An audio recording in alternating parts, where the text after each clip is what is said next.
Hi, I'm Andy. I'm going to show you some exercises today to improve your strength and range of movement in your feet. We'll begin with some warm-up exercises, but we'll also be using a tennis ball for some myofascial release.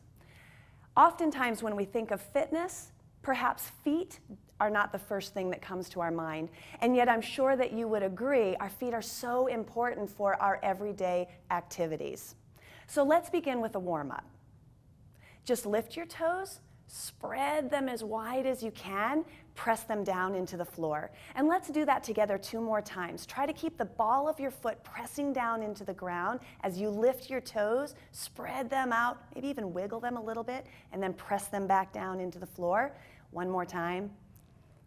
Excellent. Now let's lift our heels up as high as you can, and then press them firmly down into the floor. 2 more times, please. Lift and press. Again. Nice. Let's lift our right heel and our left toes and then do some reciprocal walking. You can choose the speed that's right for you. If you want to go a little slower than what I'm doing or a little faster, that's good. And then press your feet down into the floor. A little bit of inversion as we bring the soles of our feet so that they face one another. And then a little bit of eversion as the soles of our feet look out towards the side walls and come back to neutral. And let's do that again.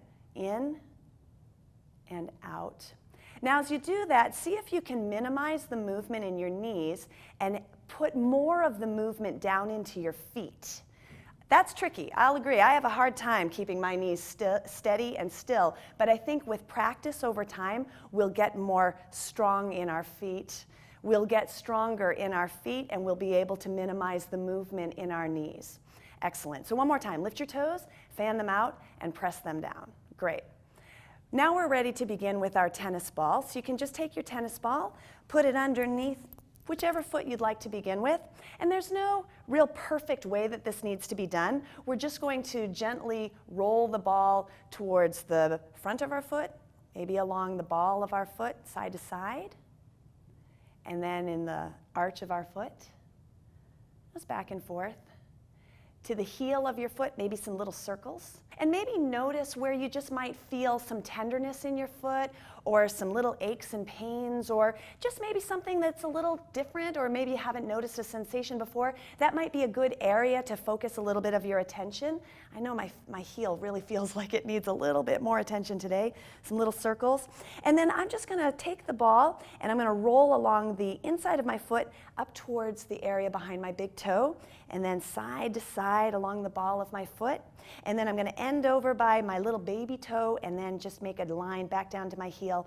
And in that triangle of your foot, let's see if we can make a little bit of massage in that triangle. Sometimes part of the exercise is just keeping the ball underneath your foot. If you feel a little bit of fatigue with this, that's very normal. So let's just roll the ball side to side along the ball of our foot from our baby toe to our big toe. And then from the area behind your big toe, just roll down to the heel of your foot and then up towards your baby toe, reverse the direction. This completes our myofascial release on this side. My recommendation would be that you replay this video clip so that we can do the exercises together on the other foot. Thank you for joining me today. Be well.